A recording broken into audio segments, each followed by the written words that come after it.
E aí, pessoal, prontos para mais um laboratório? A partir de agora, iremos colocar em prática todos os conceitos que acabamos de ver sobre as portas do microcontrolador, todo tipo de configuração, entrada, saída, habilitar ou desabilitar os PUAPs, e dessa forma a gente vai conseguir sanar todas as dúvidas que vocês possam vir a ter ainda com relação a este assunto. Antes de qualquer coisa, eu só gostaria de mostrar um detalhezinho que eu esqueci nas aulas anteriores.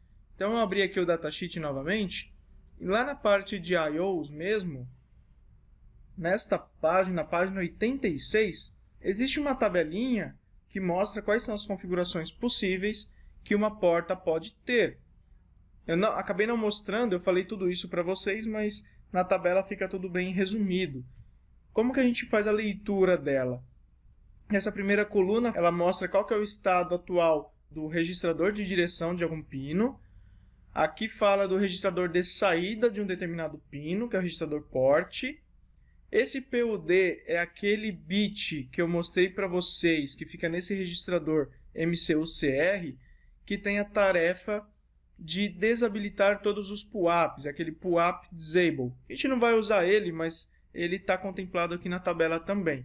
E aqui nas outras colunas mostra qual que é o resultado que nós temos nas portas de acordo com essas configurações. Então, rapidamente aqui, se eu deixar o registrador de direção de um determinado pino em 0 e o port daquele pino em 0 também, aí o PUD não interfere em nada, nós estaremos configurando ele como entrada.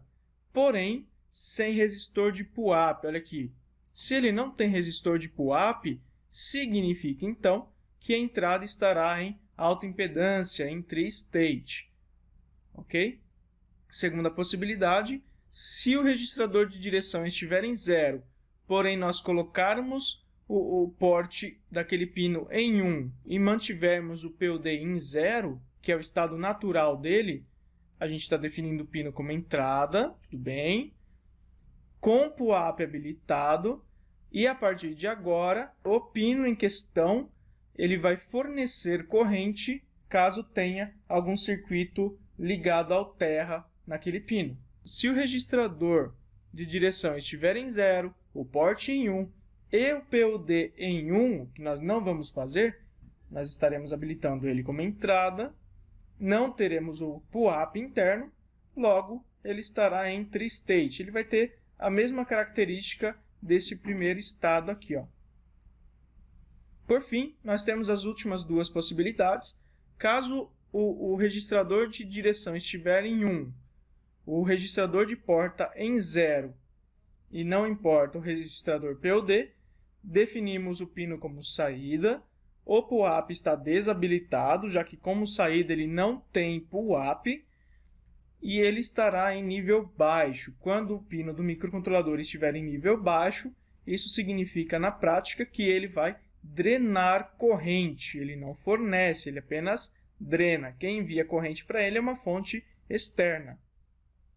Enquanto que, se definirmos ele como saída, com o registrador DDR em 1, o port agora a gente coloca em 1, ele vai continuar, ele vai ser saída, sem PUAP, porém, diferentemente do caso de cima, ele vai fornecer corrente.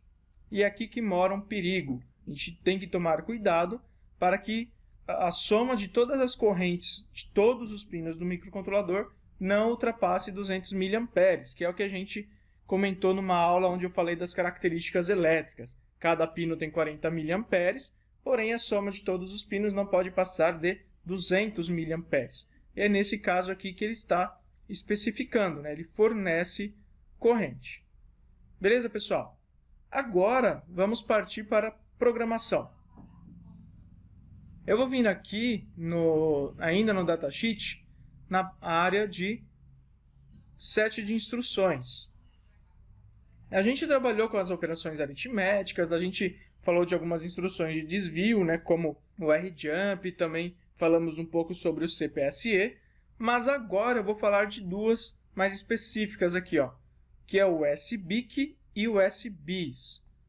Nós sabemos que quando a gente vai trabalhar com uma entrada do microcontrolador, a gente vai ter que verificar a mudança de estado daquela entrada para poder fazer o acionamento de uma carga ou não. Se eu tenho uma chave aberta com resistor de pull-up habilitado, nós sabemos que aquele pino está em 1. Se essa chave estiver ligada no GND, como é o circuito que eu vou mostrar para vocês, quando nós pressionarmos a chave, ela vai para 0. A gente precisa identificar essa alteração. A gente tem que entender o momento que ela saiu de 1 e foi para 0, ou então que ela saiu de 0 e foi para nível lógico 1, tá ok? E essas instruções elas vão servir exatamente para isso. Então essa primeira função, ela significa skip if bit em I/O register, que I/O register é esse Pzão aqui, o port que nós queremos, estiver cleared. Cleared é nível 0, se ele estiver apagado. Então, se o bit Bzinho desse registrador estiver em 0, ele pula a linha de baixo, igualzinho à instrução CPSE. O SBIS é o contrário, ele faz o teste também de um bit de uma determinada porta, só que ele pula a linha de baixo caso esse pino aqui estiver em nível 1. Beleza? As duas instruções são bem simples de entender, pessoal. Vocês vão enxergar aí na hora de fazer o exemplo. Uma outra coisa que eu gostaria de mostrar rapidamente é o seguinte. Nós já vimos que os LEDs estão ligados no port D. Então eu fiz aqui uma tabelinha que mostra todas as ligações da nossa placa. Então essa é a plaquinha que eu estou utilizando, que é o mesmo circuito que tem lá no Simulid também. A gente sabe que os LEDs eles estão ligados dos pinos PD0 até PD7. Essa coluna do meio ela é referente à numeração do Arduino, tá bom? Como a gente está usando o Arduino Uno, a gente pode tanto trabalhar com o software Arduino, para isso a gente teria que trabalhar com essa numeração, com essa sintaxe. E como a gente está trabalhando no MPLAB com a VR diretamente, então a gente está trabalhando com essa sintaxe aqui, com essa numeração. Os LEDs estão no port D, os botões eles estão ligados no PC2 e no PC3. Quem são os botões? São esses dois aqui. Esses dois botões estão ligados nos pinos PC2 e no pino PC3, porém eles não têm resistor de pull-up na placa. Isso é importante e a gente fez de propósito para que seja fácil de você visualizar a diferença de habilitar ou não esses resistores de pull-up, beleza? Na sequência, temos duas chaves, olha as duas chavezinhas aqui do lado. Essas duas chaves estão ligadas nos pinos PB2 e PB4. Então nós vamos trabalhar aí com esses dois botões e mais com essas duas chaves para que eu possa mostrar alguns exemplos para vocês. O esquema delas, vou abrir aqui no próprio Simulid, fica mais fácil, está assim. Os dois botões estão ligados diretamente nos pinos PC2 e PC3 e indo para o GND. Ou seja, se eu pressionar o botão, eu vou estar levando o nível 0 para esses dois pinos. E as duas chaves, que são de duas posições, estão ligadas uma posição no 5 volts e a outra posição no 0. O que isso vai indicar para a gente? Se essa chave estiver em 5 volts, ela estará enviando sim um nível lógico 1 para cá diretamente. Se essa chave estiver aqui para baixo, significa que ela está enviando o nível 0 para cá.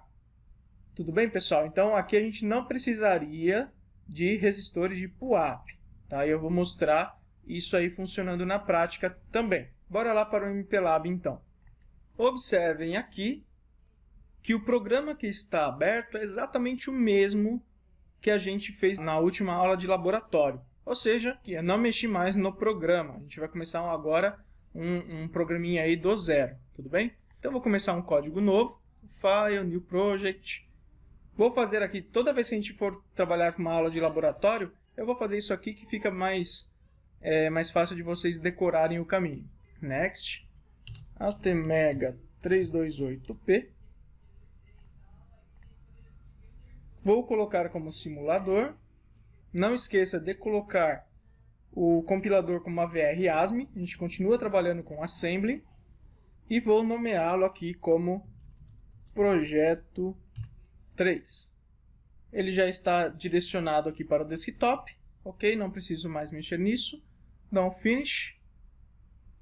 Projeto criado, projeto 3 criado. Vou criar o arquivo fonte dele, lembrando que tem que ser um arquivo .wasm. Vou colocar o nome como projeto 3. Prontinho, abriu aqui um novo arquivo para que nós possamos começar a digitar o código. Pessoal, só para deixar um vídeo um pouco mais compacto, vou continuar isso aqui na próxima videoaula. Então, por favor, não deixem de assistir.